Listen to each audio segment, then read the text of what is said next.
It's July 25th, 2024. This is Roqe.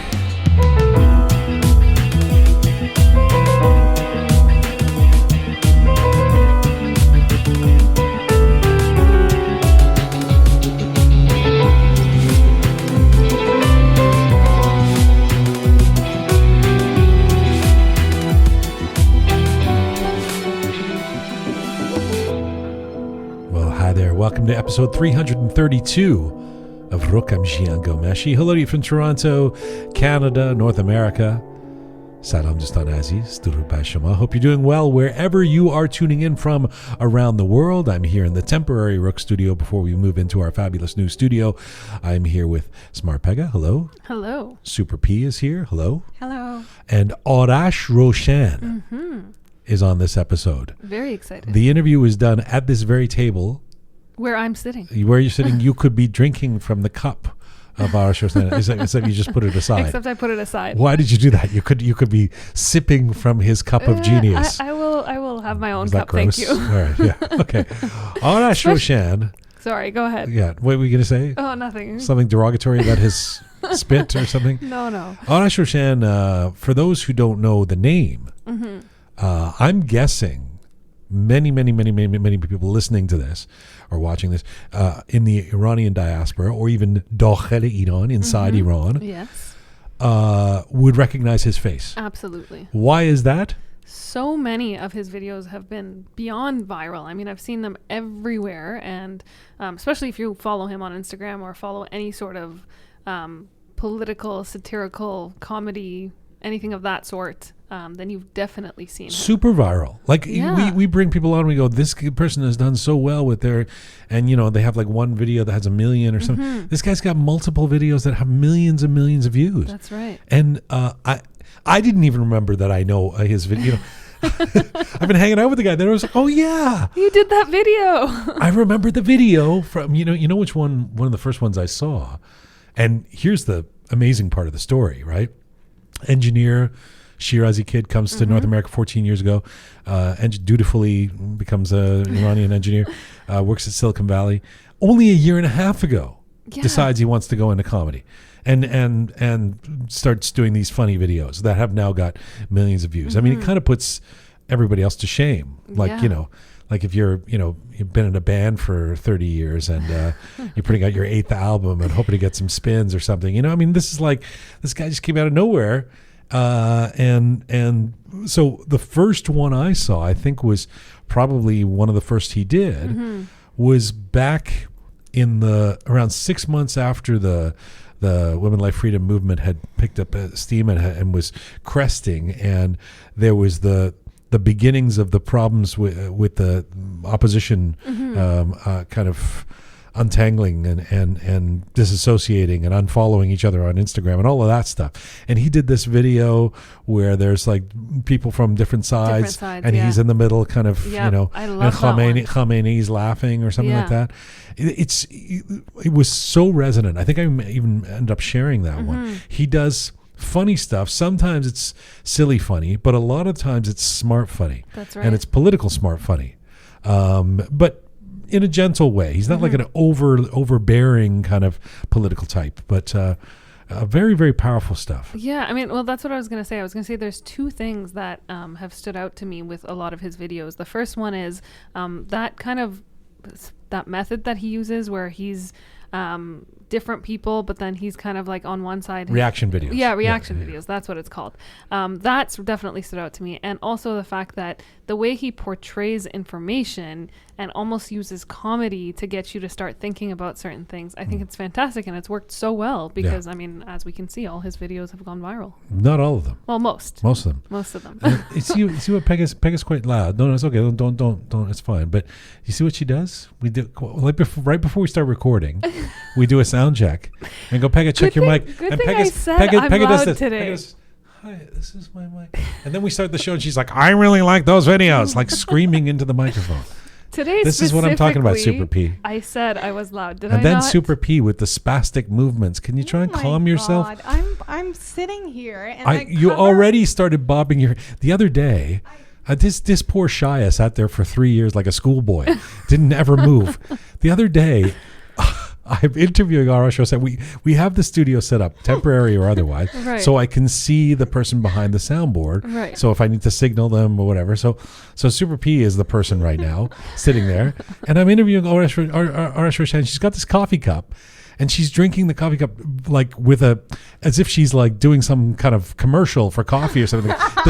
this active, like, flourishing kind of like picks up the cup and then she's like draining the cup into her. She's got the cup elevated in the air, drinking it, and then like hitting the bottom of it to get the last piece of the cup, and then does it again. Like Didn't you totally did, and you were laughing when didn't. I pointed it out afterwards because you were. It was just Where this did you like get your coffee this from, performance. Super P? And then her legs are always. We see we've got this thing blocking the bottom of the. That's because the legs are going like a mile an hour. She's just like in the middle of the show, And I'm doing an interview with someone who's lost an eye, and her legs are like, I don't know what's going on with her. I'm sitting here right now and I'm quiet and I don't do anything. Yeah, And okay. you just be covered in front of No, my desk. you've said so you have cannot see. we've covered everything. Like it's like a burqa. I've got the entire thing covered except for your eyes, so I don't see her moving around. So you can But have even eye contact. you've admitted that you have a little bit of a I don't even what's it called. There's actually you have to move your legs. fidgeting? And fidgety, yeah. But don't you have some kind of a condition? But you do the leg thing because Yeah. I've noticed it. Oh, the when leg I, when thing's I out of sit control. with Paisa Yeah. and we have like meetings and whatnot, if she's ever sitting next to me, I'm always like, I put my hand on her knee because she's doing the leg Yeah, thing. the floor, the tables, everything's moving because the legs are like it's like Oh my gosh. That's because I'm stressed. Exactly. Because you're stressed because of all the coffee you've been draining dramatically into your throat. So where were we? I don't even remember. What's this We show were about? talking about Arash Arash. Like Rowshan. you stopped everything Oh. to just make fun of me for 10 minutes. No, actually, it was stopped. Pegah I was making fun of. Yeah, and then it migrated over to you. Then I realized it was equal opportunity. Yes. I had to go to you as well. Jian doesn't discriminate. Make fun of This everyone. Pegah with the volume thing. I mean, how long has it been that you do the sound check? I'm gonna be quiet. Just now. do the sound check the way you talk on the show. Jeez, this is like me getting sick. It's one of those things. I had a bad morning. I got my I know. I got a bloodied hand, and I can't. My hand's useless. I can't use my hand anymore. At least it won't move around. How did you even manage to break something so...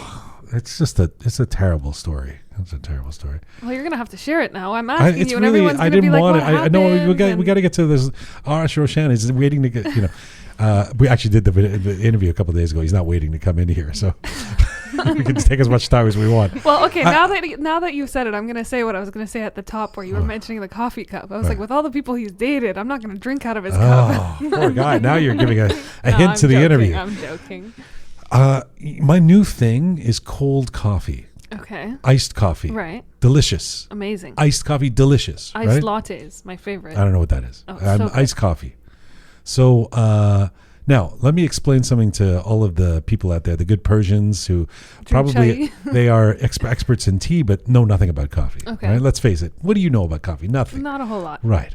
I'm not a connoisseur. Let me explain something. Iced coffee cannot be achieved by just making coffee, like warm coffee, and then pouring it in a glass and putting ice in it. Okay. That's cooled down coffee, but that's not iced coffee. It doesn't bring out the flavor. What you have to do is you put the coffee.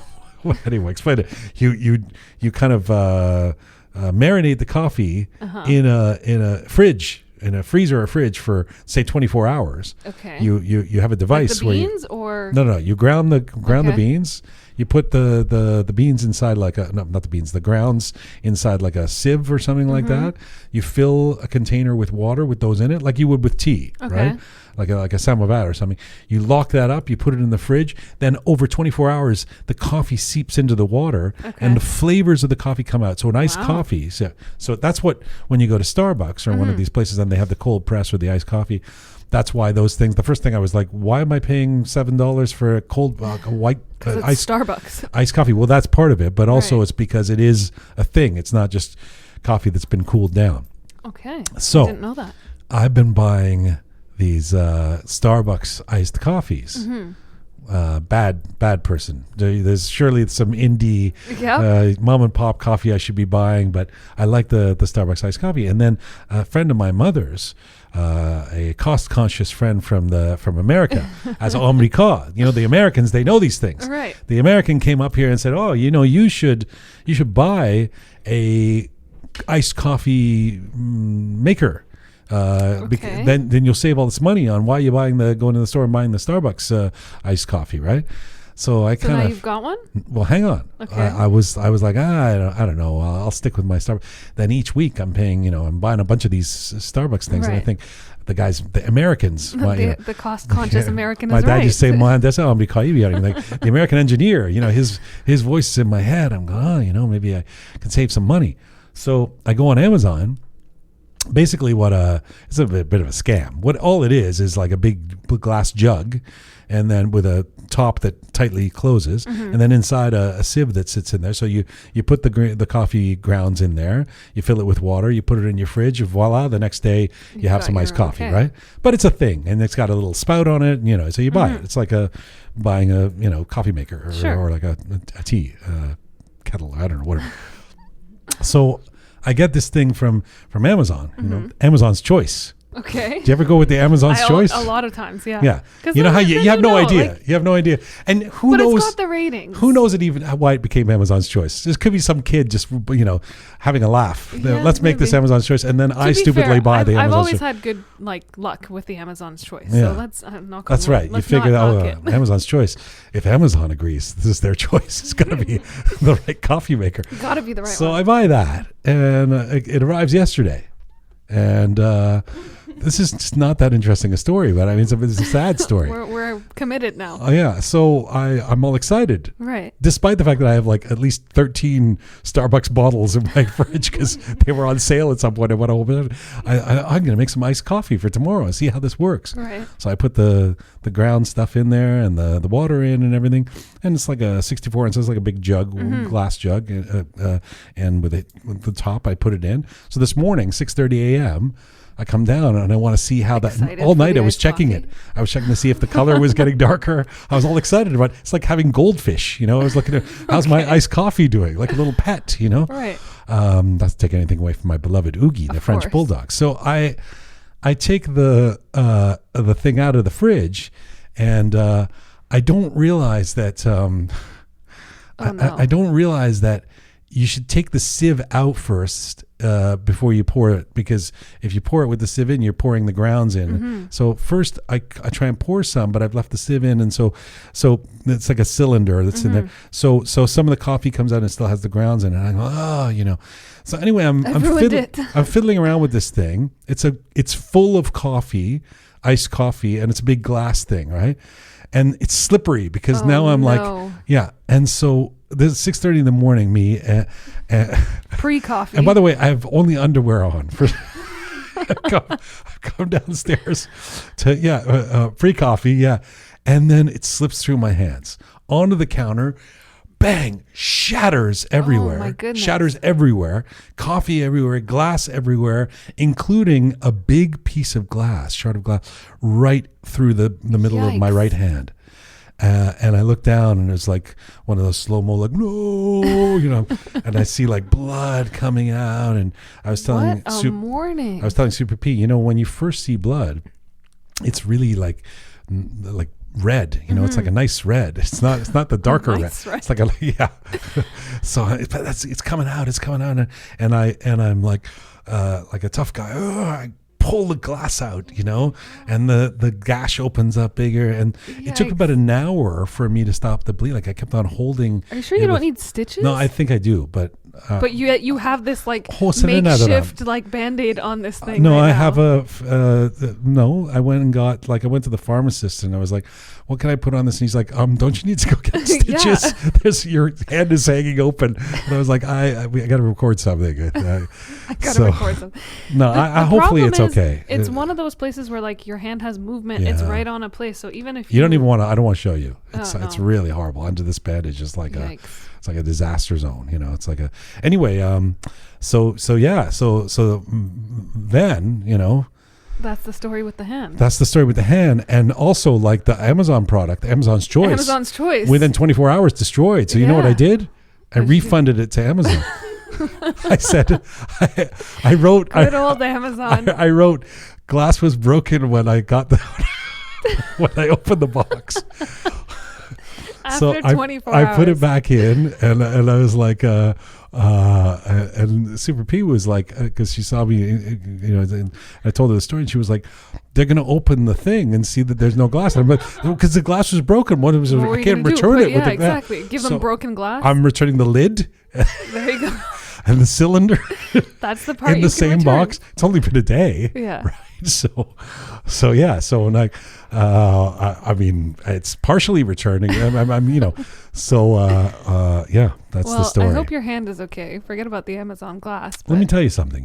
In the first few seconds, Yeah. when you're a kid, something like this happens to you and you're focusing on the pain. Mm-hmm. The pain was excruciating, but the first few seconds, I just focused on, will I have a hand still? Like, no, really. Like, I was like, do my fingers work? Yeah. Can I bend it? Is it it's still, it's one of those things where it seems to be getting worse by the hour. Yikes. Because I didn't go to the doctor.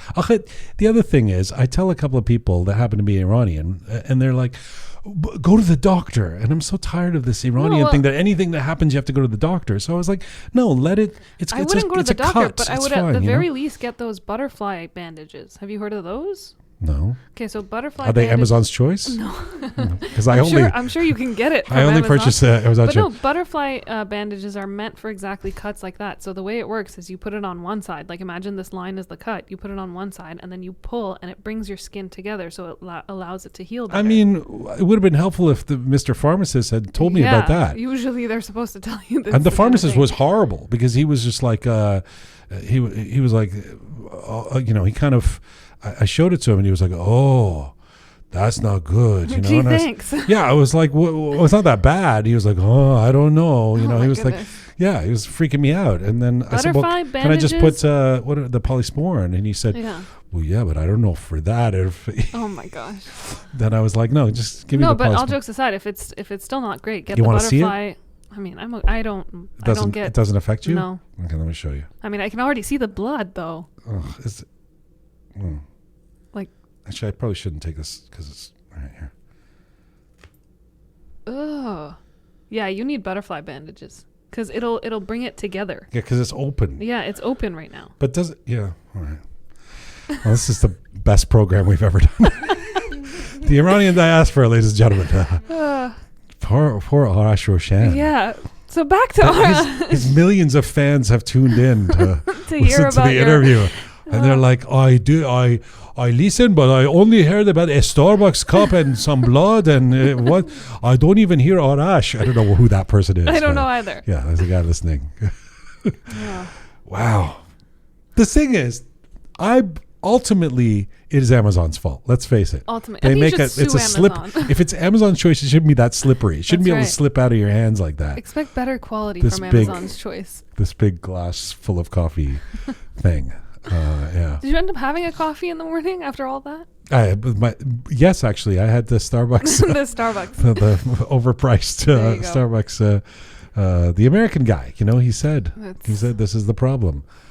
Speaking of America, before we get to Arash, Oh my! Speaking so of Arash, America. we're going to talk about his journey. He just did a stand-up show in Toronto. Mm-hmm. He's just kind of doing a tour right now, but lovely guy, really interesting story, and a real interesting impetus behind why he got into Mm-hmm. comedy. Not only is he funny, but an interesting impetus behind that. So that's all in the interview coming up with Arash Rowshan, who joined me here in the studio a day or two ago, and we also talk about how we went out a couple times and I paid for everything. No problem, just interesting big Silicon Valley man. I mean, let's just put it this way: he didn't pay for the coffee maker. That's a lot has happened this week. Yes. A lot has happened. Interviews with Arash Rowshan, cuts in the hand, and the exit of President Biden. Joe Biden. And one of my first thoughts when that happened, well, many thoughts as a political junkie, but I was thinking, what does Biden's exit mean for Iran? Mm-hmm. I thought about whether we were going to bring on a couple of guests, and then I thought you and I will just talk about it because we know we're going to do some episodes in the fall in our new season about the American election, because certainly that will have some impact on Iran policy. Sure, yeah. You would think. Would think.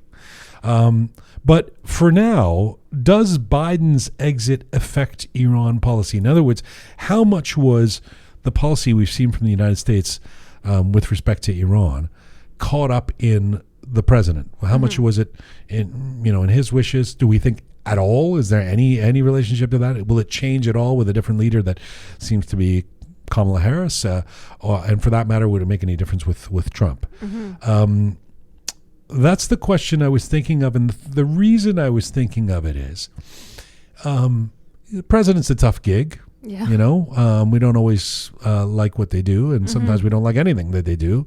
But oftentimes policy gets conflated with the person, and the person has an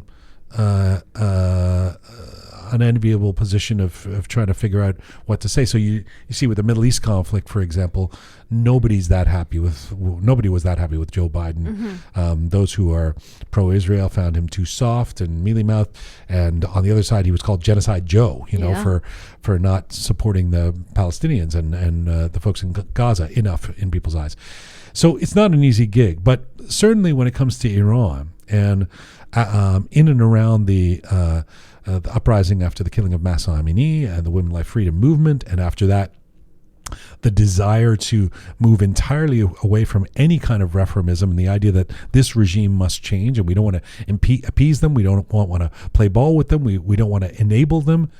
There was a lot of disappointment with Joe Biden when it seemed like not only was the American administration under him quiescent on doing anything of note when it came to women. Remember, he had that Nowruz garden party and barely mentioned the uprising in the middle of all this. But secondly, that the freeing up of those funds, the billions of dollars, and the signals that came many times from the special envoy, but were echoed in a couple of cases by the president, Joe Biden, that we ultimately want to do some kind of negotiation with Iran around the new nuclear deal or whatever. A lot of people were very angry at Joe Biden. I would never vote for that guy in the Iranian diaspora around the world. Does that anger transfer to Kamala Harris or another leader of the Democratic Party? Do people see Trump as something completely different? Or does it make any difference at all who the president is in terms of American policy and in terms of those bigger questions that we've been talking about, where so many people have come on the show and kind of gone, we learned that we're alone. Nobody's going to support the Iranian people. Every country's going to do what is for their own good. And a lot of these countries have decided better the enemy we know that we can play ball with, and let's just let the regime stay in Iran rather than risk disrupting the region. Your thoughts? In one sentence, it doesn't make any difference whatsoever, in my opinion. But before I kind of jump into why I'm saying that, on Trump specifically, I mean, in a recent rally, he flat out mentioned that he's not looking for regime change in Iran. I think verbatim, he actually said, we are not looking to change the government in Iran at one of his most recent rallies. Yeah, Trump said this. And also, I think there's been a lot of reports with analysts saying that they believe if Trump were to take office, there will be negotiations, and negotiations are feasible. Even though, in his first term, he did have a bit of a more quote unquote tough stance on Iran. But they tore up the JCPOA. They did, but they tore up the nuclear deal. So that's action. Even with that, though, I think it still says it's still the same thing. Yes, they tore up the JCPOA, but again, we saw that in actuality, there was no real action taken other than that one thing. So that's the first thing. The second thing is, what's that? Soleimani. That doesn't count as action taken? I don't know if I would count that. Okay.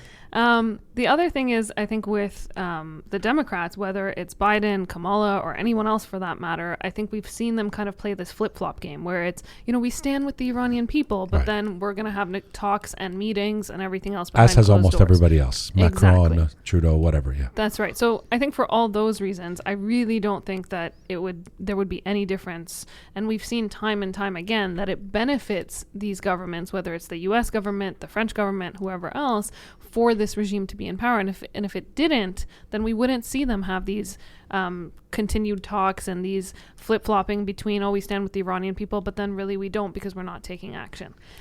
In addition to that, and this is the last thing I'll say before we kind of go back and forth about it, is that a lot of people are saying that with the election of Pegah and Jian, there is actually increased optimism for talks to take place. Misplaced as it might be. Misplaced as it might be, but that is something that there is a lot of talk about. All right.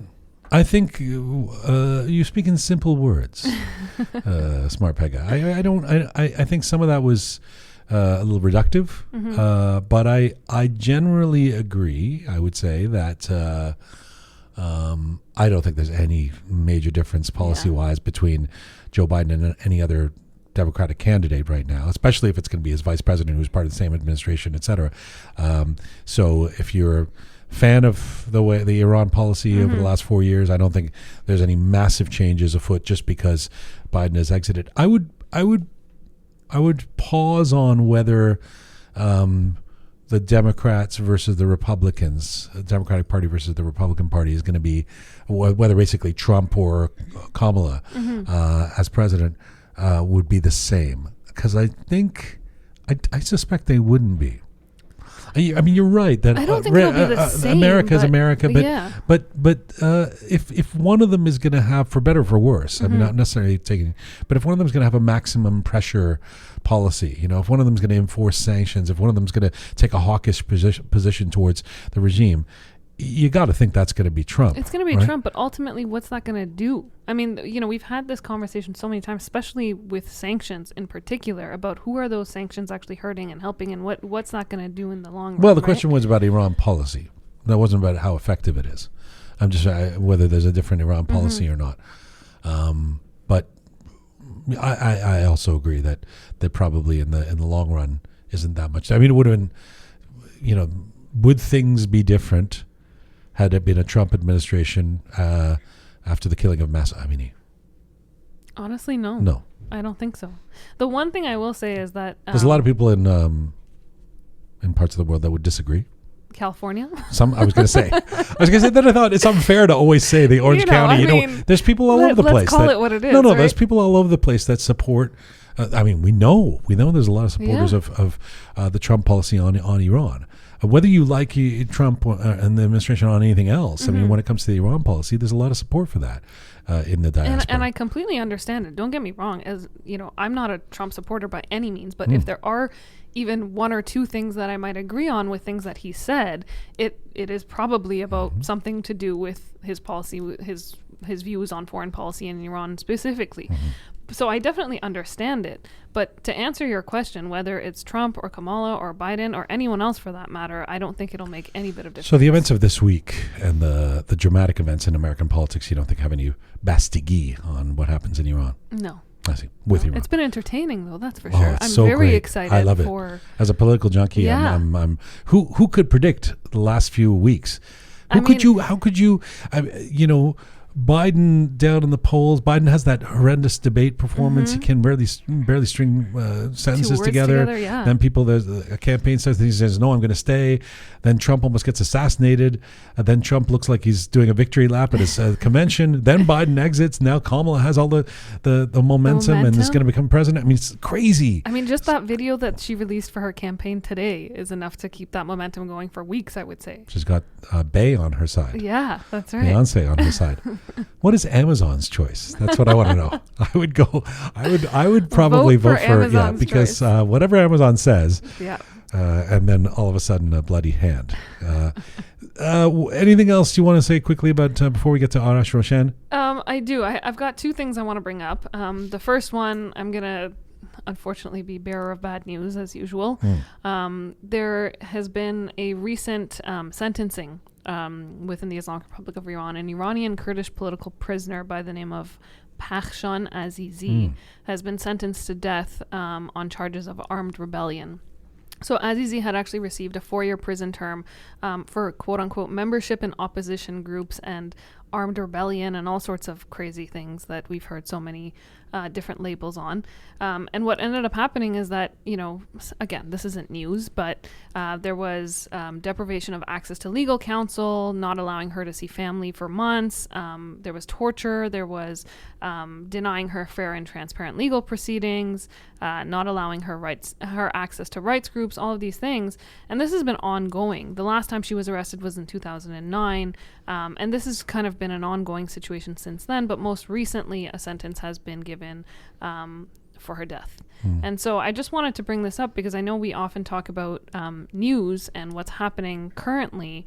And in light of whether it's the Iranian election, the U.S. election, or whatever else, we haven't talked about these ongoing executions in Iran for a couple of weeks. And I just wanted to draw attention to it because it's still going on, and it's still going on rapidly. And so I thought... Good on you. It's true. We don't talk about that right now at all. Yeah. And it's definitely still going on for sure. So I just wanted to bring up her name for anyone who hasn't heard about what's happening with her. Say her name again. Pegah Azizi. All right. Yeah.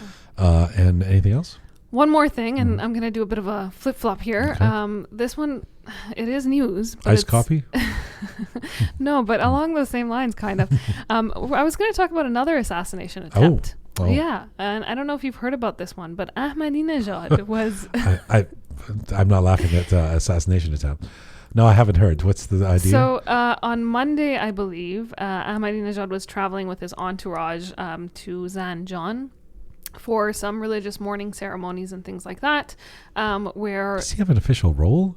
What do you mean he's traveling with his entourage? What is he? He's got an entourage, apparently. What does he do now, Ahmadinejad? He doesn't have any particular role, right? Why are you asking me? Well, I don't know.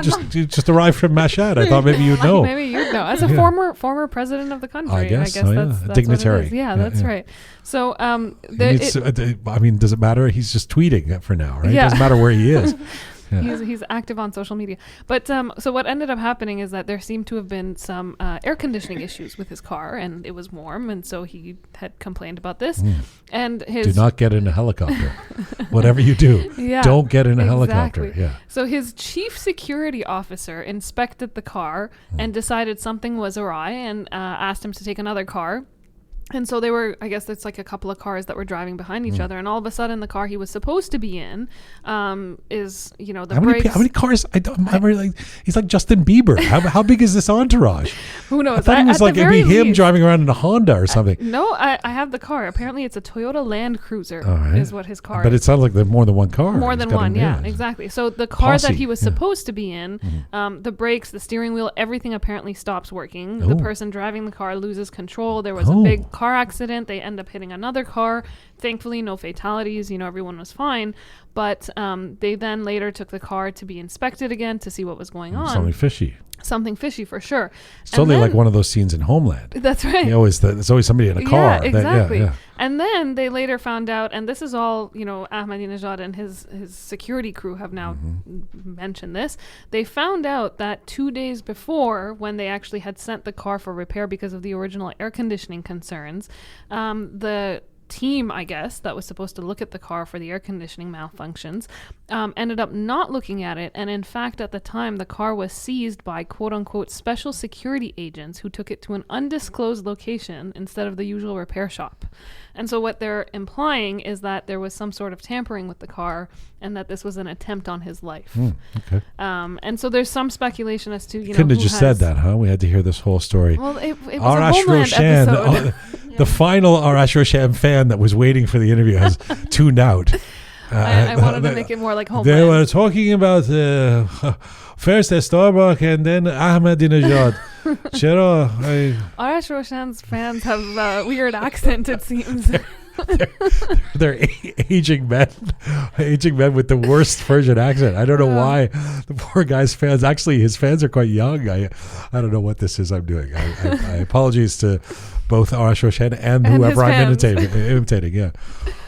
Yes. I waited for interview. I got nothing. Just a Starbucks story and then and Ahmadinejad in air conditioning. Yes. Yeah. Well, that was it. I'll let you get back to your The fans are imitations. waiting. We have to figure out we have to put something on our podcasts where we have the time when the interview begins. So we could just right at the top in case caps. you wanna Interview skip. will begin at 30 minutes in, so you don't have to listen to Jian's story about the iced coffee maker. I'm sure and- people enjoy our conversations. I don't know about that. All right. Thank you very much, Smart Pegah. Thank I you. appreciate certainly the shout out to the person potentially being executed, the thoughts on Biden and Trump, and the story about Ahmadinejad. That's Smart Pegah and Super P. Thank you, guys. Let's get to our feature interview. Our feature guest today is an Iranian-American engineer and stand-up comedian based in Washington, D.C. Arash Rowshan's journey from a software engineering background to the comedy stage was inspired by the Women Life Freedom movement, reflecting the sentiments of the Iranian people around the world. His sharp and insightful takes on social issues, politics, and religion have resonated widely with his videos on Iran, garnering millions of views on social media in the past year alone. So he recently performed a stand-up show here in Toronto and then joined us here in the Roqe Studio, joining me for a feature interview. This is an interview with Arash Rowshan. Hello, sir. Hello. Happy to be here. خوش آمدید. خیلی ممنون. Can I speak English? I'm not sure. You recently came from Shiraz. You're okay if I speak English? I'll do my best. We'll see. How does it, it's your story is amazing. You're this guy, this mild-mannered, successful engineer, Silicon Valley guy, and then you decide a year and a half ago, yehoyi, as we would say, you decide you want to do comedy. Is that the way? I mean, was this something you had thought about before, or you literally left the office one day and said, "That's it, bring me to the comedy stage"? It's a really good question. To be honest, it was something I did for myself. So at the time, I was a software engineer. I was making some online content to teach software engineering. Occasionally, I would, add a little bit of humor for people not to fall asleep as they were listening to lectures. But when the Women Life Freedom movement started, there was just so much pain. There was so much paralyzing pain that I didn't know what to do with it. I wanted to somehow help, and that help came out in the form of content that was humorous, but also didn't take away from what was happening. So a lot of Iranians were saying, okay, we are waking up, we are scared to even check our phones. Now, obviously, you hear the same sad story day after day. It impacts you emotionally, and I think at that time, physically. I remember I was unable to sometimes do my normal daily tasks because I was just so consumed by what was happening in Iran. And I started making some videos, and I wanted to energize the community. I wanted them to not forget what's happening, but also feel more positive about what we can do. And that came out as humor. The root was comedy as opposed to writing editorials or doing those serious videos that a lot of people were doing at that time, or anything else for that matter, starting a charity or something. You felt like comedy was the way you could contribute. Exactly. I mean, there were some videos that were more informational, geared towards non-Iranians, but even for them, I think they were a lot more receptive to it when I would inject something that would make it entertaining. When you tell the same sad story time after time, people start tuning you out. Yeah. So somehow you have to play this fine line of grabbing the attention, but telling a story. How do you navigate that if it's the week that 10-year-old Kian Pirfalak has just been shot? Sometimes you can't. I mean, there has been videos that I made that were as serious as they can be. For example, I made a video for Mahmonir, Kian's mom, and I reached out to anybody you can imagine. I just reached out to people who were active on social media, people who had just expressed that they want to help out, and people all the way to the top of the opposition. And I just asked them, can we make a video together to just say, hey, we support you? Because that was the time that they took her to the Etelaat, RGC's centers, and they were putting a lot of pressure on her. They had just also shot her cousin, and I just wanted to bring more attention to her. And her story is very sad, at the same time very empowering, And for me, there was no way to, at that time, inject humor in that video. It was just a cry for help. Just like, come, pay more attention to this so they can't put more pressure on her. But at other times, if there is room, I do try to make it entertaining. Sometimes it's not necessarily being funny. I guess there's something Dave Chappelle says. You don't have to always be funny, but you should be interesting.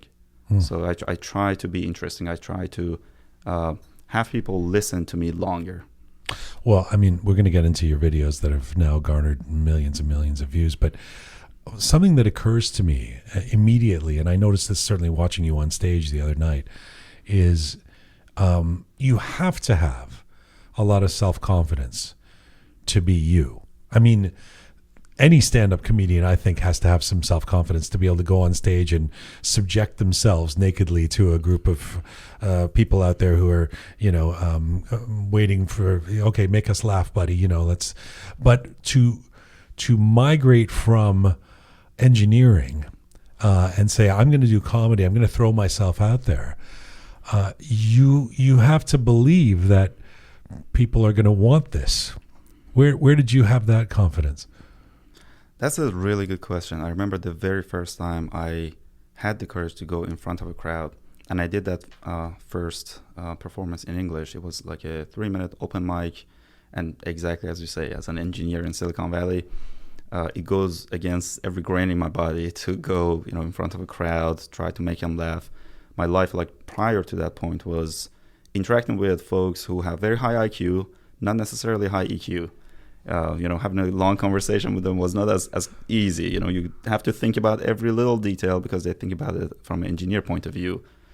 And I remember the first time I wanted to perform, it was, again, a few months after Mahsa. And I had this feeling that, okay, there is this tremendous courage that people in Iran have. And occasionally they're looking at me saying, okay, you could tell people what's happening here. And I was like, the amount of fear that I have going in front of a crowd is a lot less important than, somebody in Iran going in front of bullets with just like a t-shirt. So that gave me so much courage to just ignore the fear that I have. And from that point on, I tried to just like train this muscle.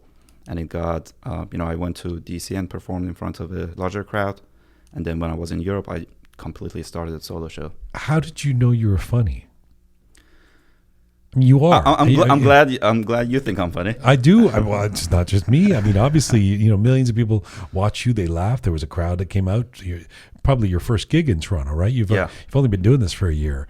How does a guy who has lived his life in a certain way? I mean, is it that coworkers would always go, "Oh, you're hilarious"? I mean, how did you know that you've got this character?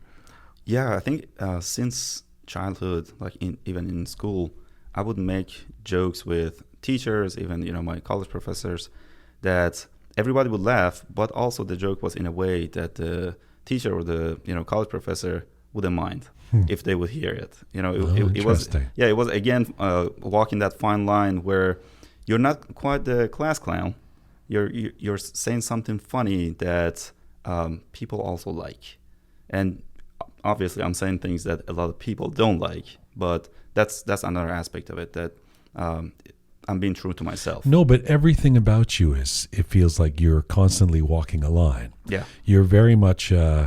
It feels very tactical, albeit real. Like you don't feel like you're manufacturing. You're being someone else necessarily, but you're constantly walking this line. I'm going to ask you that when we talk about some of the politics that you deal with in your comedy. By the way, you live in Washington D.C. Currently, yes. The comedy hotbed of Washington. Did no one tell you that that's not the place to launch a comedy career?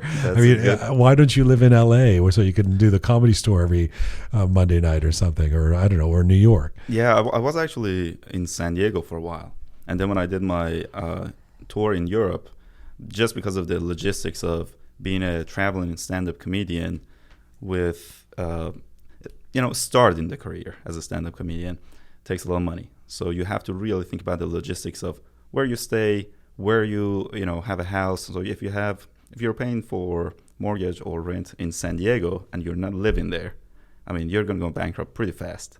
So for now, DC was the right place for me. Meaning it's cheaper to live in DC? It's cheaper. I had a house there from, a while back. I see. Yeah, so until I know if I can. How many places do you have houses in? I'll tell you after the show. More than one? No, I'm kidding. Just because I can't tell with you. I mean, did you make a whole shitload of money in your engineering and your Silicon Valley stuff, and so you're allowing yourself a couple of years to do the comedy? Yeah, that's basically it, right? Yeah. I mean, it's a fact.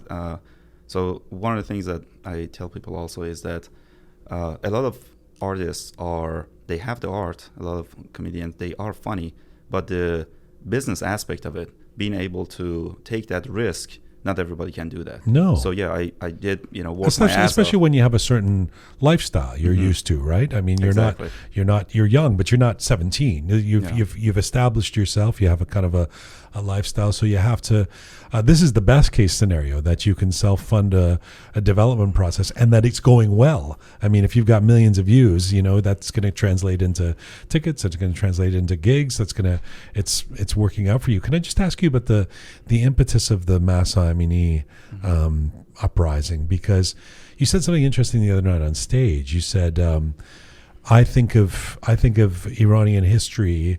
Obviously, you were talking about contemporary, recent history, but you said I think of it as before Masa Amini was killed and after Masa Amini was killed. In other words, you think that was a particularly pivotal moment for us as Iranians. To which somebody might say, well, Alban 3 years earlier was also pivotal, or the 1999 student protests, or the Green Movement, or the executions of all kinds of intellectuals. Why was this, do you believe, such a pivotal moment for us if you look back at the last 45 years of history? Yeah, that's also a good question, because you can't ignore Alban. You can't ignore all the crimes that the Islamic Republic has committed. And I guess what I mean is the scale of what happened last year was maybe significantly larger, or touched a lot more hearts than the previous events. I think all of them, in a way, combined and created what happened last year. And I think the next wave is last year. You mean 2 years ago? Almost. 2 years ago. Yeah. I think every time there has been a wave. So I remember in 88, I guess, 1388, when Ahmadinejad was elected again, and we had the Green Movement. 2009, yeah. 2009, yes. A lot of people went out. There were, again, the oppression by the regime. Shots were fired. But at the time, still, people were like, we won this between bad and worse. We won bad. People are still talking about Karoubi and Mir Hossein Mousavi. I think it was exactly 2 years ago in the Women Life Freedom movement where collectively we all out loud for the first time said, we are done. Everybody is just done with this regime. There is no going back. There is no negotiation. And I think it took a while. We paid a lot to get to this point. It feels like there's a bit of push and pull now still. There's, with the recent election with Pezeshkian and the idea that, well, he's a reformer. He is a little different from Jalili. And, there's still people who will advocate in that kind of way for so-called reformism, you might say. But it's true. The Women Life Freedom movement really kind of washed most of that away, it seems. When you talk about the Green Movement, you were still in Iran at that time. Yeah. Were you active? You were always active? In Shiraz? I mean, Yeah, I was actually a college student in Shiraz. And most of these movements, I guess the fire starts from colleges, from universities. And yeah, at that time, I remember it was just like such a clear sham of an election. And, obviously people started going out, and I was in the middle of it, but it was the very first time that I would firsthand experience the savagery. I just couldn't believe it, that, the people coming at us were also Iranians. They were speaking Persian. I mean, before that point, a lot of people were like, oh, no, they're bringing in people from these other countries, which is, to some extent true. But no, there were people somewhat brainwashed, that looked at us like enemies that need to die. Yeah. And that was truly scary. What kind of a family did you grow up in? How would you characterize your family in Shiraz? Very moderate. I mean, they never pushed me towards a certain direction. Like when I was They didn't push you towards engineering, that you just went there yourself? to be honest, yeah. I mean, it's surprising for Persian families, yeah. but yeah, no. You were such a rebel that you ran into the arms of engineering. So actually, in Iran, I studied architecture. Oh. Yeah, so I was an architecture student, and when I came to the U.S. and I came here alone, and not here, the U.S. Right. alone. I know you're How sensitive dare you. about that. Yes. My focus was finding a career that I can afford living there. So then I became an engineer. And you, if I'm doing the math right, you left Iran kind of right after the Green Movement. Would have been around 2010 you left or something? Correct. Why did you leave?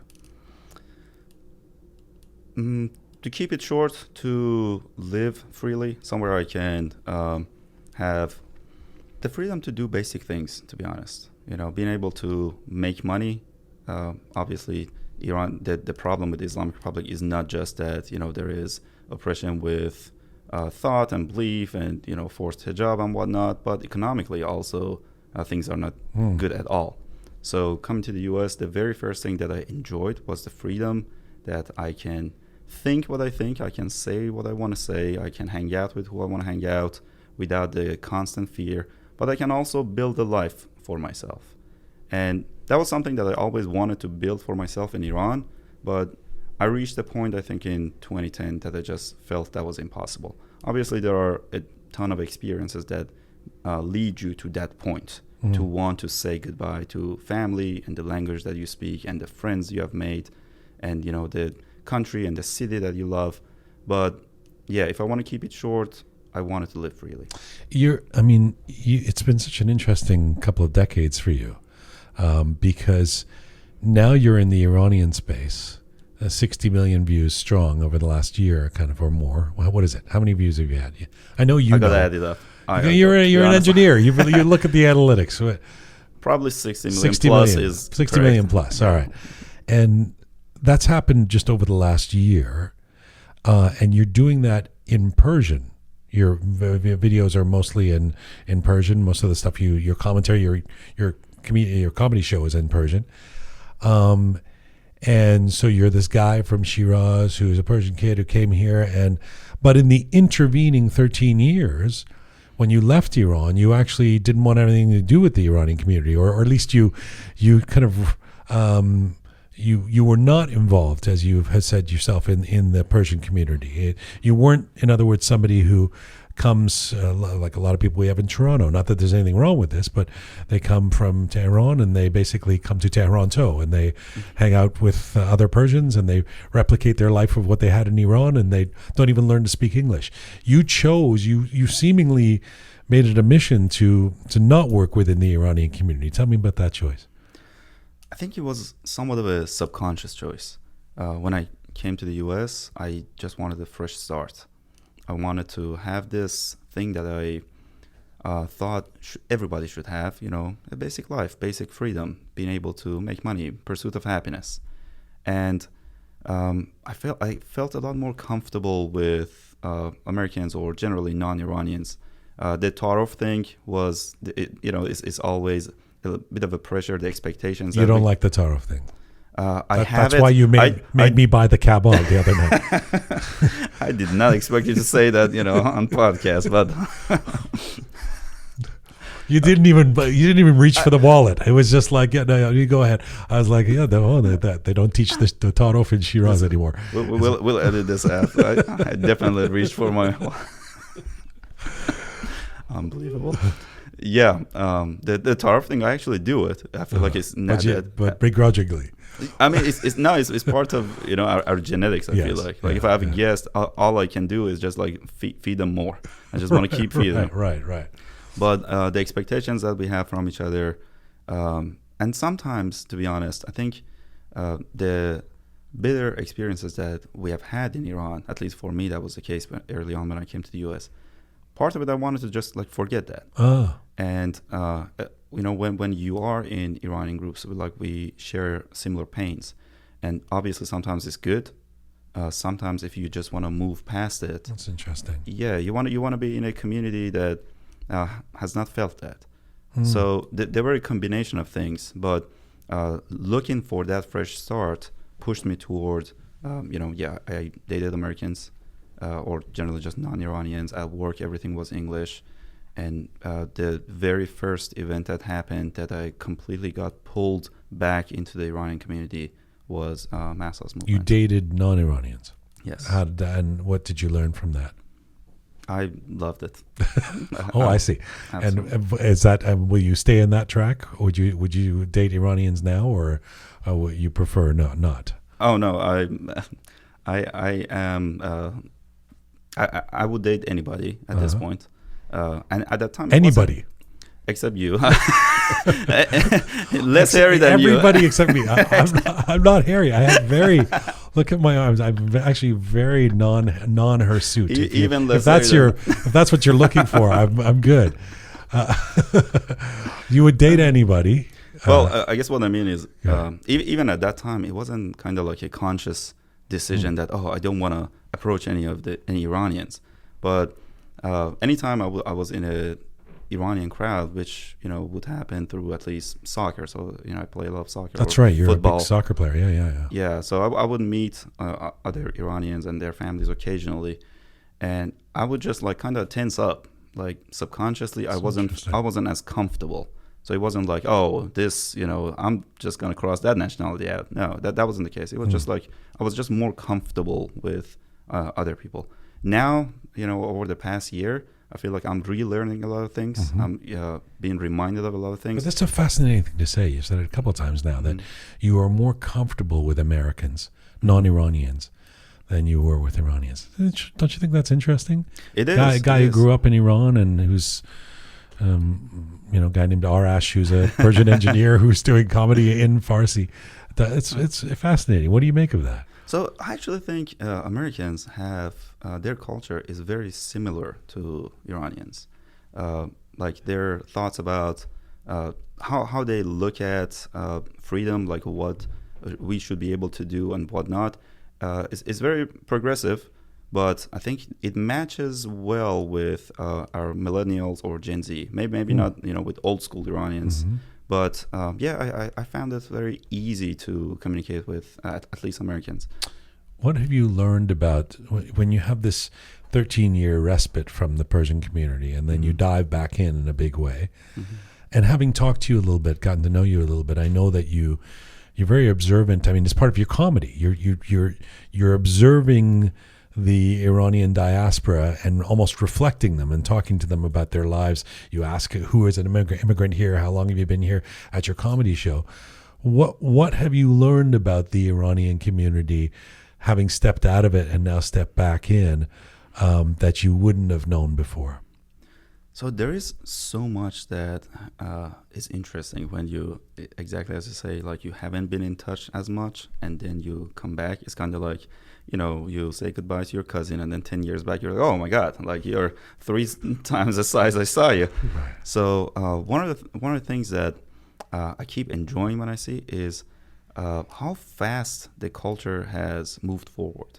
I remember when I was a kid, in Shiraz, most people would try to not speak with an accent when they were speaking to people, for example, from Tehran. Shirazi accent. Exactly, because there was this kind of they were looking at it as if it's something that's not that good. I don't know how to describe it, but right now, they look down on somebody who doesn't have to some extent. Right. To some extent, either. What is the stereotype about somebody who has a Shirazi accent? That they're the stereotype is kind of everybody considers it a joke, but that they're lazier. They're just too laid back. Not true of you. That stereotype. Yeah. I mean, not true of most Shirazi people, but yeah. Right. Oh, sorry. That's right. But surprisingly, not true of you, but but the rest of those Shirazi. Yeah. No, but I mean, right. Oh, so yes, you were telling me about your observations about the Persian community. Yeah, I mean, things like that were, I think, back then, there was kind of a looking down at people who speak with an accent. And then the first time I started making content in Persian, I would try to speak very formally. And occasionally, you know, I still could not completely speak as if I don't have any accent. So a few people like recognized it, and they were like, "Oh, you're Shirazi? Please, like, do more of that." That's interesting. And then I did more and more, and like now I speak, you know, you as celebrate it. Yeah, exactly. And it is people are a lot more welcoming to it. And I think like at that time, that culture did not exist, and that has shifted. That time meaning 15 years ago. 15 years ago. So you're saying Iranians are more open to unique and distinct cultures and languages, et cetera, in Iran than they would have been 2 decades ago. Yeah, and that's just interesting. like one example of it. For example, some of the I guess more progressive things that have happened over the 10, 15 years, either it be LGBTQ movements or other things that happen here, and a lot of people think that okay, over there in the Middle East, like they're still behind. You talk to at least younger Iranians, and they are like, if not ahead of us. Yeah. It is crazy. So are you saying that this surprised you? Like you dipped back into the Persian community and you're like, wow, you guys there's been an evolution here that I didn't anticipate? It definitely excited me. I don't know. Yeah, maybe it even surprised me. Yeah. But I mean, with our younger generation, I think they're extremely smart. Are Iranians less racist than we have been in the past? I think we are getting less racist. But still racist, just a bit less. Yeah. I mean, I think it's just natural. I mean, any country that doesn't have a ton of immigrants. Yeah, I think like, for example, the U.S. gets a lot of heat for being a racist country, but I actually think major U.S. cities, because of having so many immigrants, not compared to the Iranians. Oh yeah, that's exactly what I mean. That's exactly what I mean. I think like exposure. It's more, I see. You. So that's a really good point. A monoculture makes you less tolerant. You think it's because you're not used to it, is what you're saying. Exactly. I think but Iranians are with respect to my Iranians, who there's inevitably somebody will write in and go, I can't believe you said that. Don't generalize about us. But Iranians are racist about each other too, not just about people from outside of Iran. I mean, it's aren't we? I mean, doesn't an Iranian from Tehran make fun of a Rashdi and those people from down south, and all of that exists too, doesn't it? I mean, it's a lot less now. Or at least I think now it's a lot more understood that these are stereotypes, and maybe you can make light humor out of it, but not so much. You don't find as many people taking that seriously. You still see that toward people from Afghanistan, for example. And I think like that really needs to improve. It's really horrible. Yeah, that needs to improve, and it's very clear, like when you talk to Iranians. But even that has improved from like 10, 15 years ago a lot. Other than refusing to date Persian girls, when you travel from now as a comedian and you're going from place to place, what do you notice about the differences in the Iranian diasporic communities from place to place, like Toronto compared to DC compared to Europe? I mean, must be interesting. Again, I love what you're doing because it's not a top-down comedy show. It's very interactive, at least what I saw here in Toronto, and you're kind of asking a lot from the audience. So you must be getting all this information that you're accumulating. Almost, you're doing exit polls wherever you go, right? Yeah. First, let me correct that. I do date Persian girls anywhere I go. Everywhere you go. Everywhere. I make it a point to only go to cities that I can. Yeah, it's true. So like, people immigrate to different countries, and if they assimilate well, it's an exchange. So you teach the people that you meet about your culture, but you also learn from the culture that now you have joined. So I know, like, I connect with Americans, like I, talk politics with Americans. When I was in Europe, different people from different countries had acquired traits from the country that hosted them. So Iranians, for example, in Italy, they had fun a lot, and they were very laid back. Right. It was just like very similar culture to Iran, or at least south of Iran. And then in Germany, Iranians were a lot more, by the book, which was also very interesting. And you meet people from that country, and you're like, oh, okay, now I see the connection. Interesting. Yeah, well, that makes sense. They absorb the culture that they and the place that they go to. But there's also, I mean, I would say, depends on how long the Iranians how long it's been since they left Iran, and geographically, it seems like there's different politics. Maybe the Orange County Iranians are a little different from the Calgary Iranians or the Sydney ones. Would you say maybe? Yeah, the Orange County, make America great again. The Iranians, you mean? Yeah. We're gonna get to that. Yeah, that's true. That's true. I mean, it's almost like everything else. Where you're close to, where you get your news from, impacts the way you think. Do you remember you know who Bob Saget is? Do you remember Bob Saget? Yeah. Full House, America's Funniest Videos. He's a comedian. He died sadly a year or two ago. I had the chance to meet him a few times. I think I've interviewed him a couple of times. He was famously very almost vile in his language and content as a comedian. Like he would go do these really rude, racy kind of jokes, etc. And in person, the sweetest person, famously, like the nicest guy, very supportive and helpful of everybody. He was just widely known as the nicest person in the world. But then in his comedy, this you wouldn't expect it from this guy to making these really crazy jokes, almost like a superhero who puts on their costume and turns into a different person. You're a little bit like that, I think. Thank you.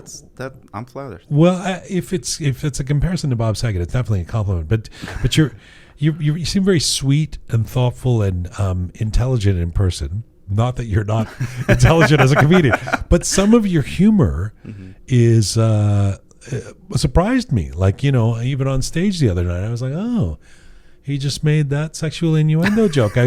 Because you seem so mild-mannered in person, as this sort of button-down engineer guy with the nice haircut. And so, are there two sides to Arash Rowshan, or does the comedy allow you to show some inner side of yourself that you haven't been able to exhibit as an engineer? That's a real good point. I mean, sometimes I think about it as acting, but there is some truth to it, that it is me. It's maybe an exaggerated version of me. Maybe like you get a glimpse into jokes I would make with my cousin. But yeah, normally I'm a lot more shy than what you see on stage, or at least I don't go toward those topics in a normal setup. And so that's another piece. I mean, you're so comfortable on stage. You're very comfortable. That's not a surprise for a performer, but it's a surprise to me if you've only been doing this for a year or two.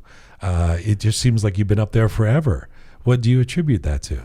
Oh, thanks. That's also, again, I'm flattered hearing that from you, because I know you watch comedy a lot. You have seen a lot of performers. Sure. So over the past year, I pretty much made sketch comedy on Instagram, but the stand-up gig started 3 months ago. And you've been doing it for 3 months? Yeah. And you're that comfortable on stage? Yeah, and I'm trying to be more comfortable. To be honest, the show we had in Toronto, it was day and night in comparison to the show, for example, I had my very first show in Manchester, which was exactly 3 months ago. I'm more comfortable doing crowd work. I'm more comfortable making fun of myself, and I'm more comfortable even with silence now. It's almost like you're building this new startup. You're learning this new career. And people are paying in the meantime to come see you as you build it. I mean, it's amazing. Yeah, I mean, that's the part I don't love, the logistics and the business aspect of it. Advertise for tickets and please come, please, planning all of it. But it is part of it. I mean, it's part of the difficulty. I'm getting into the content, and people will know this now. I mean, we're talking about you as a stand-up comic, but you know, your bread and butter in terms of why people would recognize your face is you've done these videos that are crazy viral. Like, I mean, it's not normal to get, you know, somebody has a successful video, it's like a couple 100,000 views. You know, you've got multiple videos that have multiple millions of views. A lot of them, the content is deals with religion, something that you have sort of made a staple of your comedy. And again, it's what you did live the other night, is to be critical of Islam, at least the Islamic part of the Islamic Republic of Iran. Tell me about why that has become such a focus for you. So I go at all religions, but yeah, for our case, you will date any religion, just for the record. not just. It's complicated. Right. Yeah, for our at least case for Iranians, because we have experienced the Islamic Republic, that I guess is a bigger concern for me. For seeing people, especially younger people who are being controlled through beliefs that they don't ever question. So something that the Islamic Republic does, and a lot of, I guess, these states, you know, like Taliban and, you know, other groups do, is to, you know, we call it brainwash, but they do it well. I mean, it's not that easy. They change the name of streets, they edit books, they spread teachings through school. They do a lot. So at some point, everything that somebody hears is what they want them to hear. Now, in our day and time, it is a lot easier for folks to have other outlets. Yeah. And I'm trying to be one of those that, okay, there is also this side. You can think about it this way. And I think this helps some people to get to different conclusions, especially when, again, for our case, when the Islamic Republic uses those teachings to control people through beliefs. If I can combat that, then there are more people who will not just obey without thinking. But you're kind of being modest about this. This is the mild-mannered engineer again. I need to give you the serum where the Hulk comes out and becomes the stand-up guy, because you're very you do a lot of focus on this, and it's obviously very important to you. Mm-hmm. Are you? I guess maybe this is obvious, but are you angry at how the Islam that is preached inside Iran and what it does to the generations there? I guess I'm not angry at people at all, even like people that do horrible things. I guess it depends on why. And to be 100% clear, I do look at Islam itself. So there's always this distinction that people try to be, apologists for, that. Oh no, this is the Islam. This is the Islamic Republic version of Islam, and this is the Taliban version of Islam, which is okay. You don't believe that's true? No. If somebody says, I'm a Muslim, but I don't believe in the kind of Islam that they're preaching in Islamic Republic, you think that's bullshit? Oh, no. That's true. Okay. So I love Muslims. I love, people of all religions. You love everybody. You'll date everybody. Yeah, I do date everybody. Yeah. Constantly, at every stop, it seems. 24/7. But I think we all have different interpretations. Mm-hmm.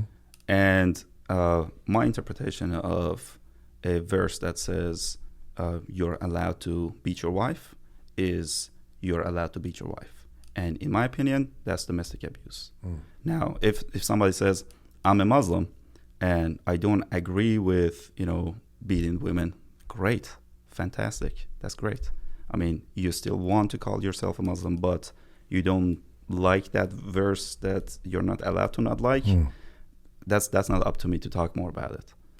Are you a Muslim? I'm not. Were you? Yes.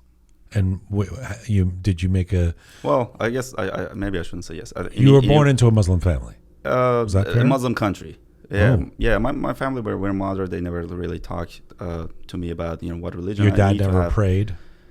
No, but Oh. he also, My dad prayed. Oh, But did he? yeah, but I mean, literally, I asked him once, like when I was a little older, I was like, Dad, do you think this does anything with this whole thing you're doing? And he's like, no, it's just just to be sure. carry on, son. Don't worry about it. Yeah. No, I mean, it wasn't, he was never like really, really committed in a sort of like a, like a mullah type of, stereotype. But I guess I grew up thinking, I'm Muslim. That's what I am. Yeah, I mean, growing up, I also was, for example, I would do prayers. Occasionally, I would fast. And I think most... Well, that counts. So you did grow up Muslim. Well, to some extent. You did prayers and you fasted? What? All right, let me give you an example. It's like most of my Muslim friends in the U.S., if you put bacon in front of them, they'll be like, they will go berserk. Yeah. I do not eat that, Yeah. but they all come and drink with me. So, okay, now Right. should I count it as... This is the big struggle with religion throughout Yeah. my whole life. First of all, I went through a period where I was super anti-religion. Like anything religion I was angry about, and I was kind of organized religions. And then I started to realize that there were people doing things all over the world, and like ex-president Jimmy Carter. Since he was president, whether he was a good president or not, a lot of Iranians don't think he was. The guy spent the last 50 years since then building houses, for poor people. He gets out every day and builds a house, because he believes that's part of his mission as a Christian. Now, who would I be to say this guy's doing damage by building houses? I mean, that's it. So if he's doing that in the name of religion, good for him, and that religion has some good things, elements to it. But the struggle for me has always been, if you're calling yourself something, exactly what you just said, why would you bother to be part of a religion that you're not going to 100% subscribe to? So, and it's not just Muslims, right? It's like people, exactly. There's a lot of, I grew up with a lot of Jewish friends or Christian friends, and the Christian friend, the Pope might say don't use contraceptives, but we're like, well, that's crazy. No, I'm going to use so you kind of pick and choose what you take from the religion. And the question mark around that is, well, then should you still be a Muslim or shouldn't you be? Which is what you're talking about in terms of the friends with the drinking and not drinking, right? Yeah, exactly. I mean, I don't really go hard at anybody who is, doing everything right, and they're like kind people, they're nice, but it gives them comfort. It gives them comfort to say, this is what I am, or this is what I believe. Great. I mean, no problem at all. But I also want to feel free to say, well, this doesn't make sense to me. That's all. Now, coming to different conclusions, I think happens slowly, and for the most part, I think happens when people are slowly directed toward it, as opposed to like me trying to very logically and kind of head on go at them. What do you mean slowly directed toward it? It's kind of like something that you have to come up with yourself. I feel like when I was a kid and, I was doing prayers, if somebody would be like, no, there is no proof that this will do anything. That was not enough for me at the time. I think it took some time, or maybe, at least I remember for me, like... You had to evolve. Yeah, or at least like I had to I had to be open to receiving that information first. And I think something that makes humor so powerful is it makes people a little bit more receptive toward that information. Sometimes people get so angry so fast, in topics of politics or religion, that nothing that you say past like the first 3 words will make it to the brain. It's just like right, from that you're point turning on, them off. Yeah, exactly. It's just you get to that first reaction. It's just anger. But sometimes if the message is coming a little bit more indirectly, maybe it's coming toward you a little bit in a more humorous way, you're more receptive. Sometimes I make this example that if you're trying to, give a pill to a horse, you don't just like, put a pill in front of it and be like, okay, take some water and take that pill. You put it in front of, in the middle of a cookie or something. Sure. So humor sometimes plays that role. And then, Yeah, I mean, through different. You're feeding us pills inside your humor. I mean, I'm trying. That's what I learned. That's what I learned from your example. Now you can edit this to say I'm dating anybody. I'm feeding you pills. Oh, there's no editing. It's This is all. Yeah, everything is on the record here. Do you?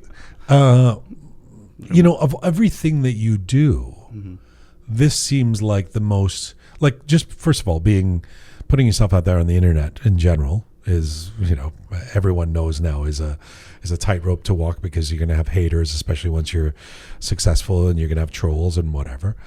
But then being Iranian and speaking out about the regime or whatever always has its dangers, as we've learned. But your stuff where you're taking on Islam feels particularly like, I don't know if the word brave, or it feels very profound in a way. Okay, this guy's going to put himself out there. He's getting millions of views, and he's going to make. I mean, last week you did a video making fun of the Ashura, the Muslim guys like hitting their head, as this time of year, and I've got to think you get some pushback that doesn't make everybody happy, right? Yeah, you're correct. Some pushback, a little bit here and there. So tell me about that. So I think most often when I'm making something that doesn't scare me, I'm not doing the right thing. That's one of those signs for me. That if I'm putting a video out, that I'm just like very comfortable. Probably I'm just like putting a ad out there or something like that. If it is something that I'm being true to myself, there's something in my heart, it's always scary to put it out there. Scary when you're putting it out, or scary when you're making it? Both. Yeah. I mean... so you have a moment where you're like, should I press share on this? Oh, yeah, absolutely. Yeah. It's every time I'm kind of like pushing this line a little bit I have that further. too, but it's usually about how big does my nose look. It's not... I have that too. And my nose is bigger also. Should I really share this? Yeah. Yeah, that's a good point. 2 years now. Okay. Right. So you get to that moment, and what's going through your head before you press, like this Ashura one, it's got hundreds of thousands of views. It's only been a couple of days or whatever, but was that something you might have had trepidation about? Should I share this? That one is actually doesn't even make my top like 15 Tell list. me one that you were really scared to put out. That's now got millions of views. My stand-up is probably what I'm most scared of, because I'm advertising from months ago where I'm gonna be, and you saw I'm the cameraman, I'm the event planner, I'm the comedian. Yeah. There's no security, there's nothing. So I'm truly putting myself out there. So to me, that was the scariest part, and not just because of the because of like how people are gonna react. That's one part of it. Another part of it is what you mentioned. You expose yourself. Are people gonna show up? Is it gonna be funny? People who are there, they all have different beliefs, and it's not just religion. There's also the political aspect of it, the left and right of a position. There's all sorts of thoughts that go through my head. But what I try is being true to what I think, and I say that. Now, I'm speaking my mind, and the ultimate goal is we should all be able to speak our mind without hurting each other. So obviously, I'm not always right. That's okay. We can talk more about it. So what is a video that you've put up that you were worried about? At different times, there has been different videos. The reason I say that is probably for example, a video I put out a year ago where I would say something about Khamenei. At that time, for me, that was scary. But at that time, my line was here. And every day, it's like a muscle that I'm kind of like, I guess I call it the courage muscle. I'm trying to develop that to be stronger. So yeah, at that time for me. What do you feel like your most controversial posting has been? I think for the Iranian diaspora was a post where I show the left and right of opposition, and left and right being kind of like Jomhuri Kha and like Pahlavi supporters, and in the middle of them, there's a Islamic Republic guy standing there enjoying this fight that they're having. Yeah, it was a good one. Yeah, and what kind of reaction did you get to that? A much better reaction than I thought, and usually that's what happens with videos or content that I put out, where I'm reaching deep, saying something that I really feel, and I'm really scared to say it. And these have worked out really well for me, and every time I'm scared again, and every time it's kind of like, okay, I've done this, now there is this like deeper thing in my heart and deeper fear. Now I want to go at that, like pull that out in a way. It's a kind of an interesting exercise, eh? Like this guy, he's taking I mean, I don't know if your parents say this to you or something. I'm sure they're supportive, but I mean, this guy went from his safe engineering job to not only going into comedy, but then putting himself out there to the point where he's actually saying that I'm scared to do this, but the more scared I get, the more I need to do it. I mean, it's interesting that you're putting yourself through all of that. Yeah, I mean, you could call it crazy, but I'm glad. Interesting, I think, is a better choice of word. When did you know that this is catching on? What was the moment where you went, oh my God, how many views am I getting? What's going on here? The very first time I made a video in English, actually, it was early on when we were all just so frustrated with the UN and, all Western powers that would come on TV and say, oh, we stand with the women of Iran. And then in action, they were just doing nothing, right. Absolutely nothing. And I made a video in English. And at the time, I only made educational videos on TikTok for software engineers. And it just I was also very fed up, hearing everything. And I made this video. And then I think a day or two later, I just kept getting notifications on Instagram, and I was not even active on Instagram. I had a couple of soccer videos, It was kind of like a tiny account with friends and family. And apparently Golshift Farahani and some other people had shared that video and tagged me. And gradually from that point on, all of a sudden, my account was pretty much taken over by people inside Iran. And everything I would share or say was seen a lot more than I thought. Your account was taken over by people taken over. Iran? I guess before that point, 90+% of my followers, more than 95% of my followers were non-Iranians. Now it's 90% are Iranians. Right. You told me the other day that you try and respond to every DM you get. I try my best, and so far you will date anyone.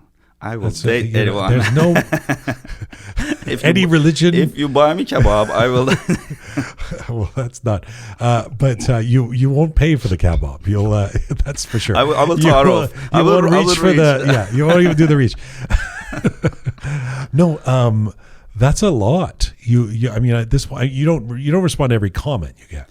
Right? I honestly on can't a video with millions of views, you can't. It's possible. So, but even the DMs, I'm sure you get a lot of messages, right? Yeah. So what, you're up till 4 a.m. every night responding to people? Sometimes, it takes multiple hours. But I remember when I was not as active on social media, when I would think about a message and I would send it to somebody that I admired or I liked their account, or even if I disagreed with them. And, when I would receive a reply, I was just so happy that, this person acknowledged me. We can, have a conversation. And when I didn't, I didn't think that highly of the person. I was like, but now I completely understand why people don't reply, because it's just very difficult. It's most often it's impossible. It's a full-time job. Yeah. But maybe people would understand. I think most people who haven't been on this side of social media don't understand. Yeah. Exactly. And I do my best to communicate with them. I mean, it's not that, if somebody sends me, 3 pages, I will sit down and I'll do my best, but most often you don't have time to do that. But at least I will tell them that. Sometimes I respond and then they unfollow me after I respond. I know. I talked about it last week on the show. The person was criticizing, so I gave him a long response. Yeah. And the next thing I know, they unfollow me. I was like, what? I should have said nothing. Yeah. I was trying to help. I was trying to respond. That's true. Okay, before I let you go, you're an American. I mean, you're an Iranian, but you live in the States, and in fact, you live in D.C. And you talked a moment ago about the inaction of Western powers when it came to the uprising, and certainly that included the United States. Let's face it, we were all very frustrated. So your president, one of your presidents, I mean, one president died in the helicopter. There's a new president over there now. On this side of the world, President Biden has just announced that he's not going to run for real. He's exiting. He's leaving the scene.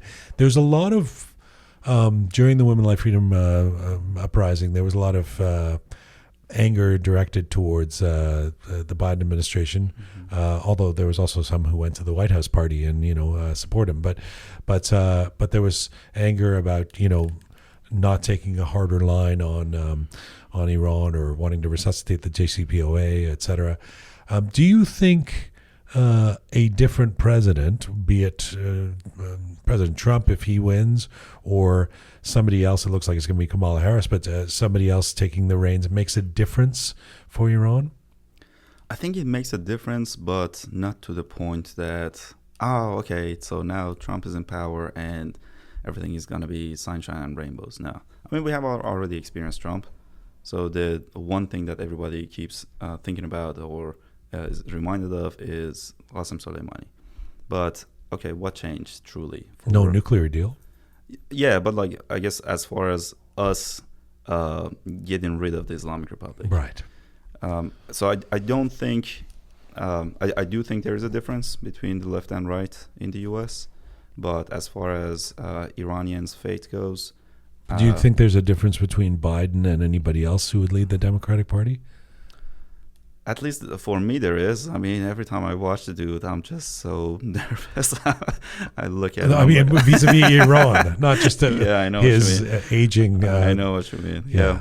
No, he seems like he's probably a nice man. I mean, I know that some people don't appreciate him, but I have never seen someone look this old. I mean, you walk in a hospital by an ICU with like a 100-year-old person lying there, doesn't look as old as this guy. I don't know what happened to him that he's he's like Mick Jagger's age. He's not even that old. I mean, 81 is, it's up there, but there's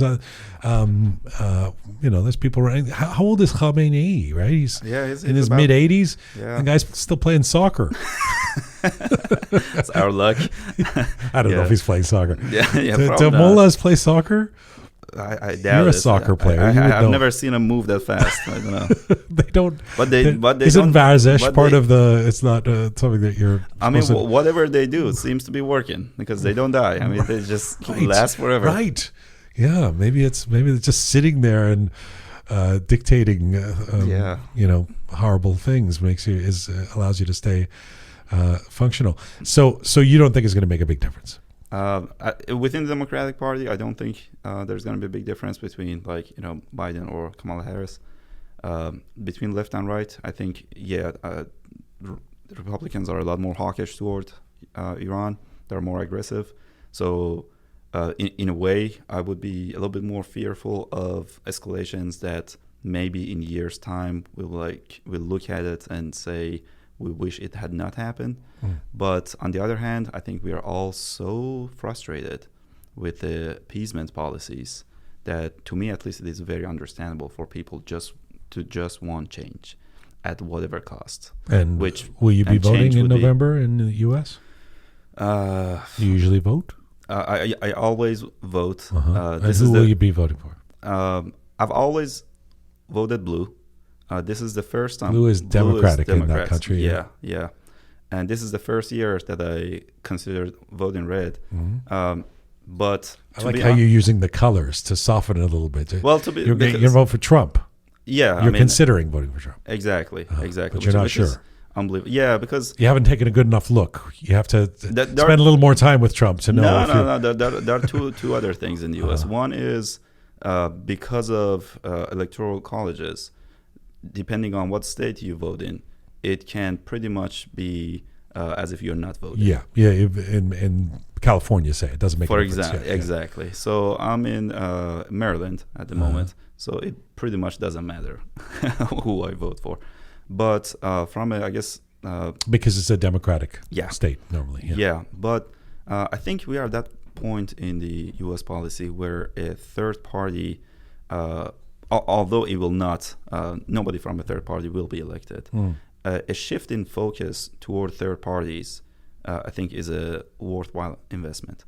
I think we went through multiple people, like, in I think 8 years ago or 12 years ago, but things that we are worried about will not get fixed by this pendulum that keeps swinging left and right. What about in the Iranian opposition? I mean, I loved that video you made. I was one of the people sharing that, where you had the left and right, and this is. I mean, in as much as the infighting of our Iranian opposition and the diaspora definitely helped the mullahs, and was probably enabled and encouraged by the regime in Iran. They divide and conquer has long been a strategy, right?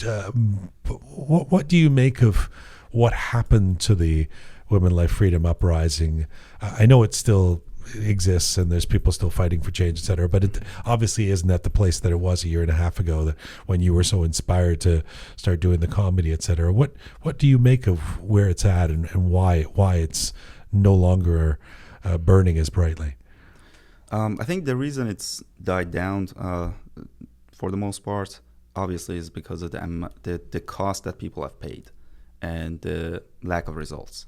So, up to a certain point, you can't just keep going to the streets and, putting yourself in front of bullets. And I think we reached this point where there were hopes of some opposition from outside the country, or there were hopes of UN or Western powers to help somehow, and none of it happened. So things gradually, died down. But one of the things that's been unfortunate, and even recently, it again, I guess that the fight between our left and right, the opposition left and right, started increasing again. One of the things that's been unfortunate is that we are not quite learning from this experience, that the divide and conquer strategy. I think the Islamic Republic, to a good extent, did a good job. They started, or at least they amplified some of these divisive voices, and then they kind of sat back. And our left and right are still playing into it. Are you optimistic about the future? Very much. You are? Very much, yeah. Because why? So many reasonable younger voices are getting more attention. But obviously it takes time for them to flourish. But most of what I see, that younger voices are getting more attention. Yeah, and they're getting more mature.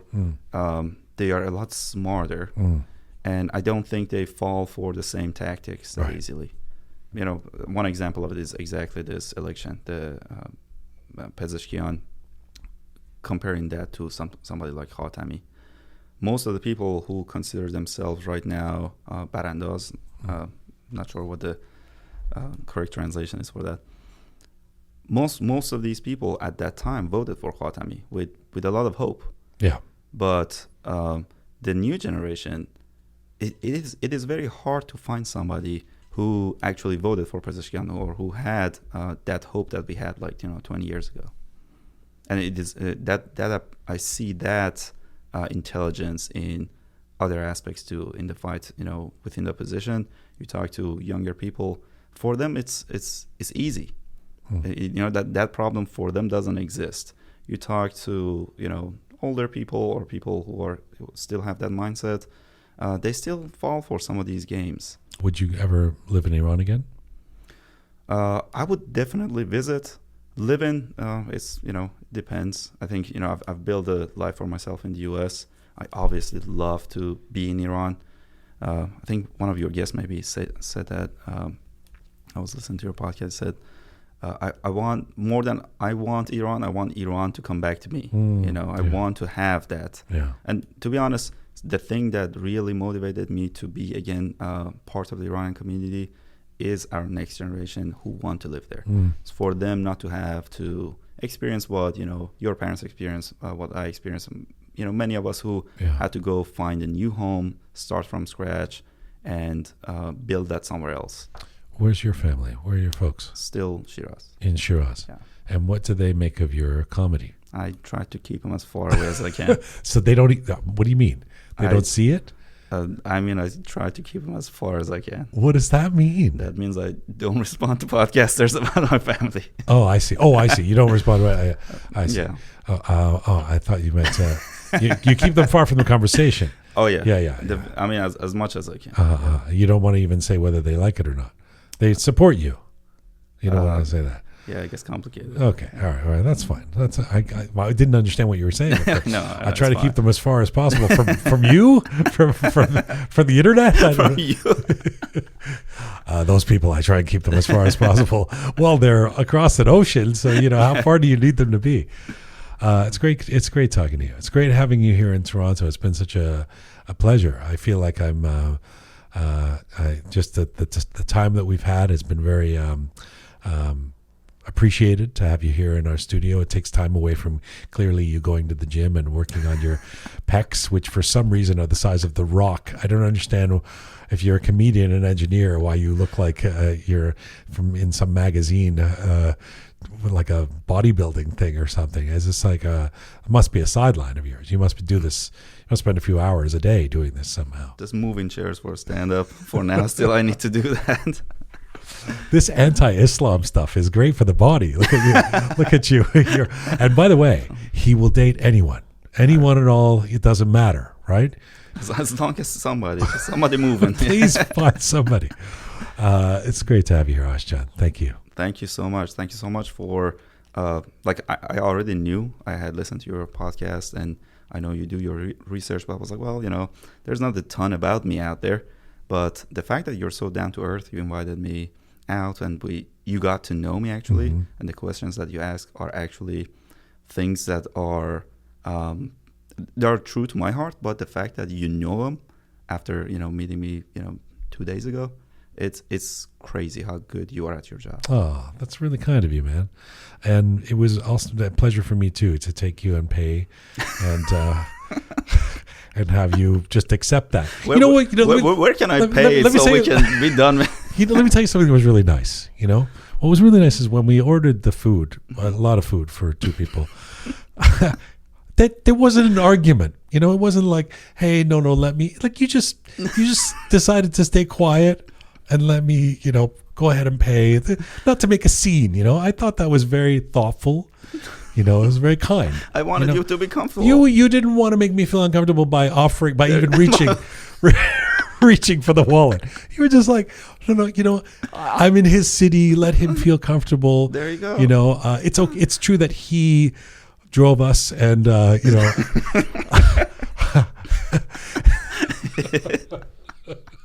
It's true that they're just buying a new studio and spending money. It's clear that he doesn't. I'm the rich engineer from Silicon Valley, but to make Jian feel okay about it is in his own mind, and I have to let him pay. It's important to not even show that I want to contribute at all. Let him cover everything. Yeah, exactly. You read my mind. When he's ordering for more than two people, don't stop him. Let him do that and pay. How about the chicken? Thanks, brother. Good to have you here. Thank you. Thank you so much.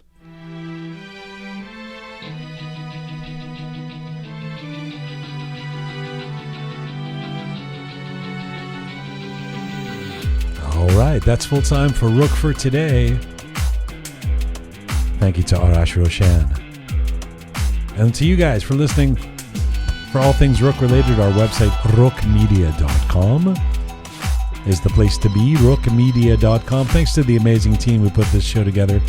Super Parisa, Smart Pegah, Talented Anahita, Bearded Omid, Methodical Kaveh, and of course Savvy Roham. Thank you to all of you out there for supporting us and sharing our content. Do subscribe if you haven't done so already. Find me on Instagram at Jian Gomeshi. And as ever, Mizun Bashim.